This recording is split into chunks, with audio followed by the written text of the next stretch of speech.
Hey Bubble family, in today's video I'm going to be discussing why the fan base of celebrities or influencers feel the need to so venomously defend their idol even when they have done something wrong. So if you want to stick with me on this video, grab your tea or coffee and let's dive right in.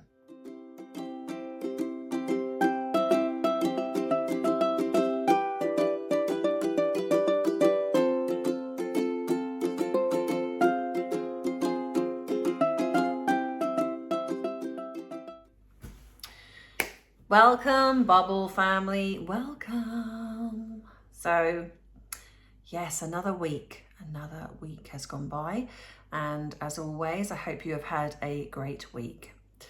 So in this video, like I said, I'm going to talk about celebrities or influencers and their fan base, how we, some of us, stand behind them and support them regardless of what they've done. I find this quite fascinating, actually.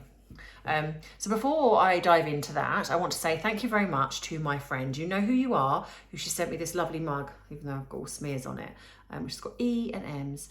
And so she sent me this, and thank you very much. Love you. You know who you are. Yeah. So the reason I wanted to talk about this is because obviously there's a huge amount that goes on, and you know that I'm no stranger to talking about Harry and Meghan, and it really does fascinate me as a therapist. I'm just trying to understand the fan base and how they work. Why are they so venomous in their support of Meghan Markle? The fact that, you know, because it is more, let's face it is more Meghan than Harry. I mean, he's got, I think that he gets supported because he's her husband, but for the most part, it is to do with her. But one of the things that I obviously want to mention before, which is the reason why I kind of wanted to talk about this, was to do with the fact that I've been watching something, and it's called Cheer. And it's about, I've gone blank. Cheerleaders. So it's about cheerleaders. And so I watched the first series, I think last year. And I found it very fascinating. And I like to kind of watch different things, you know, be a bit off the wall and not watch something that I would generically normally watch. And cheerleading is kind of so far removed from something that I would ever be. You know, I'd probably be at school, probably be the emo, or is it the emo they call them, or the gothic person. You know, going into cheerleading would have been so not me. But it fascinated me to kind of watch it, and I was like, okay, I'm going to give this a go. And I was actually drawn in because I couldn't believe the hard work and dedication that goes into being a cheerleader. I think, you know, I was of the, you know, I've seen it on the movies where they're there with their pom-poms, you know, rah-rah pom-poms and all of that. And it's so much more than that, And I would recommend for anyone that is kind of interested in giving it a watch. It is very fascinating, I will admit. So of course, when the second season come out, I thought, oh, you know, I'm going to watch that, see what's kind of been occurring. And of course, because of the first season, they've actually got very popular. They've actually become quite famous, which seems to be the rule of thumb, doesn't it, nowadays? That, you know, you don't really, you know, as long as you're on something that is kind of, that gets global recognition, you become famous if you're, you know, for one thing and another.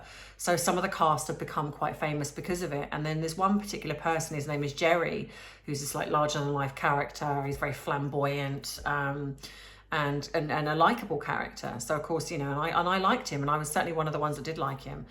And then it comes out in season 3 that actually he's been arrested on charges of child grooming. And I was shocked, I have to admit. But the reason it brought me to doing this video is because, again, these two young men that come out, bravely come out, and I will categorically here say that I think anyone that comes forward or has to deal with being abused in any way is brave. You know, I would never condemn somebody for not coming forward, because I do absolutely understand that it's a personal choice, and some people just want to rather forget about it and not say anything. And I don't think it's for anyone else to say, oh, you should come forward, you should do something. You know, unless you've walked in their shoes, you don't know what it's like to go through something like that. So it's easy to judge, which brings me to this is, you know, what I'm talking about. So they come forward, and apparently, you know, they come forward to, I think, the association to do with cheerleading, I think it is, and they were ignored. I think they submitted it to somewhere else, and it was ignored. So eventually, because no one was given it any attention, and because obviously Gerry was perhaps I think becoming more on the news, more of a celebrity, I think these two young men just were basically, this is not fair, this is not right, you know, here we are, we've gone through, you know, well, you know, one of them, my brother, has gone through this, and you know, here he is kind of getting more famous, getting all these deals, and, you know, and kind of everyone loves him, and so he's also clearly a danger to young impressionable people. So bravely they decided to approach the FBI, and of course then it come out in the news that he was I think his house had been searched, or his place had been searched, and they also then decided to come out and sort of show who they were, to say, you know, I'm not afraid to come out and say, this was me, this happened to me, he did this to us. These two young men, I think they were 13 at the time. I'm not sure if they were 13 when it came out, but I think they were 14, but still young. So they bravely put themselves on the front line, basically. But what was shocking to me when I watched in this documentary, what was shocking to me is the amount of bullying these two young men received, because the fan base could not deal with the fact that this particular person, Gerry, had been accused of doing something so disgusting. Now, there was irrefutable proof. You know, there was a video of him doing something. There was text messages, and in fact, I think it's come out since that he's actually admitted doing it, and it's not just them; it's other ones as well. But what disgusted me was the fact that these two young men come forward. They exposed what had happened, and bravely so. And then it become trial by media, trial by bullying at school. I think they had their home was like someone attacked their home. It's, you know, I think spray painted something, and basically just went on this kind of, they just suffered this abuse all over again. So not only did they have to go through that, then they had to go through just being abused by the general public, people, like I say, the fans. And I just, as a therapist, obviously I look at the psychology aspect of all behavior, and obviously, you know, my training, and you know, you learn to look at your own behavior in things, and you have to look at that before you can even go forward in working with other people. You know, so I can remember sitting in the group and saying, you know, the tutor sort of asking me things about myself, and, you know, and you're going to depths of things that you perhaps wouldn't want to expose, but ultimately, you know that by doing that, by talking about what's happened to you, by airing it out, it shines a light on it, you know. And then what you find then is perhaps someone else in the group will kind of go, oh, you know what, that happened to me, and someone else will go, well, actually that happened to me, and I'm so glad you spoke out about that, because I don't think I would have done if you hadn't said something. It gave me the courage to speak out. And we see that a lot when people do speak out. It kind of gives that courage to somebody else to say something. And so what I find disgusting is when they do say something, actually what it then brings is the real darker side of social media, is being attacked and trolled.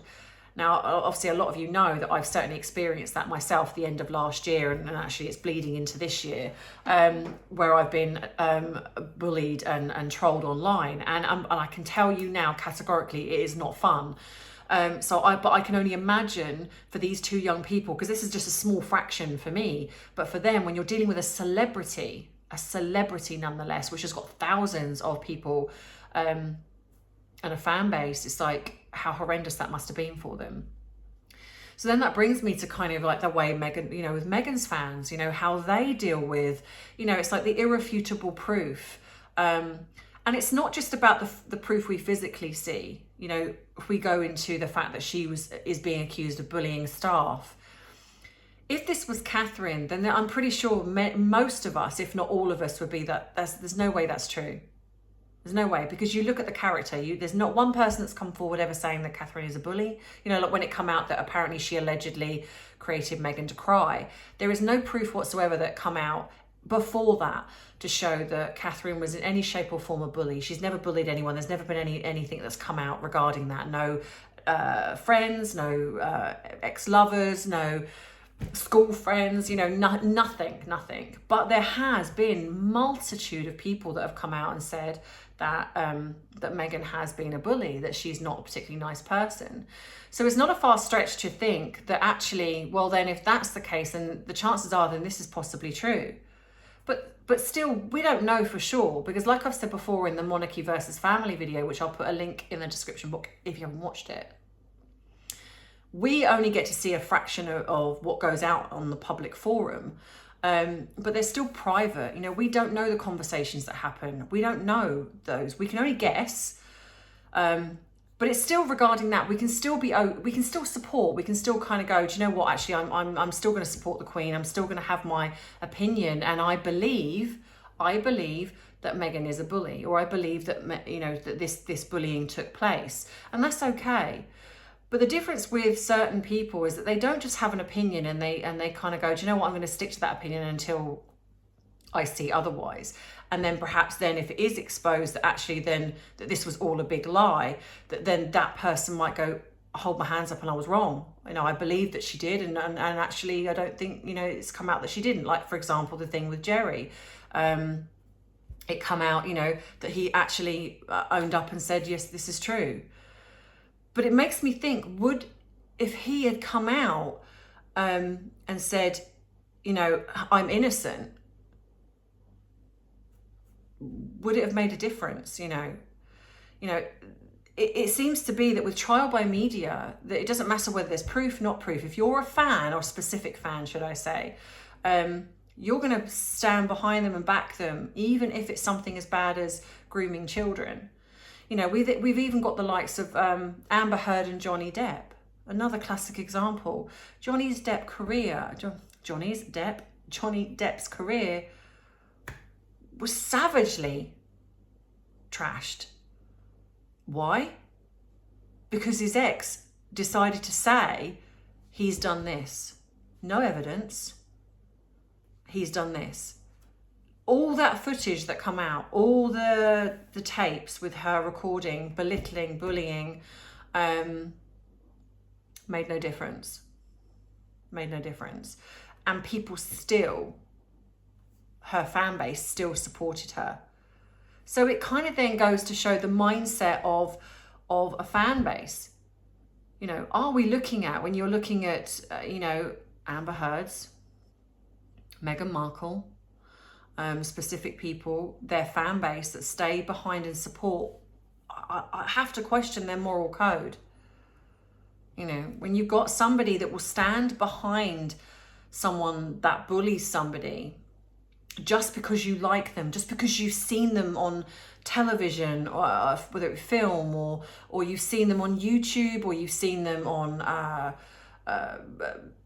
Prime Video, Netflix, wherever it is, you know, you've seen a fraction of who they are, a persona, if you like, and then something comes out that they've done, you know, you're standing by that person. Why? They don't know who you are. They don't, I would imagine they don't particularly even care whether you are there or not, you know. But it fascinates me that, like with these two young boys, they come out and did something so brave, and rather be celebrated for that and being told, do you know what, well done, they got attacked for it. When Johnny Depp decided to take Amber Heard to court, he got attacked for it. He lost Disney. He lost his Fantastic Beasts. What did she lose? Nothing. Well, I mean, she is now. I mean, her popularity has plummeted, but she's still in Aquaman 2, even though there was nearly, I think, a change.org that went out over 2 million signatures, made no difference. So it's like, at what point do we matter? At what point, you know, in some ways it's like our opinion matters, and then in some ways it doesn't. You know, it's like, at what point do we stand and say, you know, just because I supported you before, I'm not going to support you now. Now, you know, many of you that have been here before know that I love BTS, which is a K-pop group. I've been a huge fan of theirs and I love their music, but it's more the fact that I love what they stand for. They just stand for diversity, inclusion, kindness, loving yourself. Their music has created a lot of like globally to come together, and it's helped a lot of people through the pandemic. And so I love what they stand for. They're such a sweet group of young men, and I think it's amazing what they've achieved. They work really hard. They deserve every success. And a lot of the attacks that they get are through jealousy, through the fact that there's obviously rival K-pop bands and their fan bases, you know, and that's just standard. But if I found out that one of them had been arrested for something and the proof was, and they'd admitted to doing it and it was something really bad, would I support them? No. But would I support the group? In a way, yes, because I would hope that person would no longer be in the group for what they've done, but because also then I wouldn't target the other people because of the mistakes of somebody else.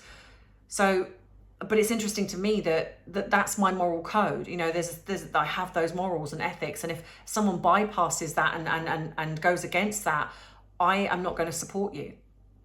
I don't care whether I absolutely loved you before. If you do something that bad, I'm not going to support you. But it amazes me how some people still do. You know, they still support a celebrity or an influencer, a sports personality, when they've been accused of, well, all sorts of things. And I've seen it. We've seen it in, you know, sports celebrities that have been accused of hurting someone else, you know, sexual abuse or whatever. And people will still stand by and support. We've seen companies, big companies, the BBC for one, you know, that have supported, you know, until almost like they're pushed into a corner where they can no longer support. And then it kind of comes out that, oh no, you know, we're not going to support that person anymore. You know, and it saddens me that this is kind of, I don't want to say it's the world we live in, because I think it's always been there to a point. I think we just see it more now because of social media. You know, so I suppose, you know, that my question to you, because obviously the one thing is I recognised from the last video is I was doing questions in the beginning. So the question I want to put to you at the end is, what do you think? Do you think that social media has a responsibility? You know, it's one thing to have an opinion, but when people collectively bully and attack somebody, should social media put something in place to stop this from happening? You know, because we've seen this on Twitter. You know, it's one thing to have an opinion, but then you get this collective fan base that kind of go after people on behalf of somebody else, whether it be, like I say, Amber Heard's fan base went after somebody else. Meghan Markle's fan base, who are notorious for going after. Now, I'm all for, if you want to stand by and support her. If you are her fan, there's nothing wrong with that. Questionable, but nothing wrong with it. But it's the way that they go about defending. It's the way that they then go on and it becomes vicious.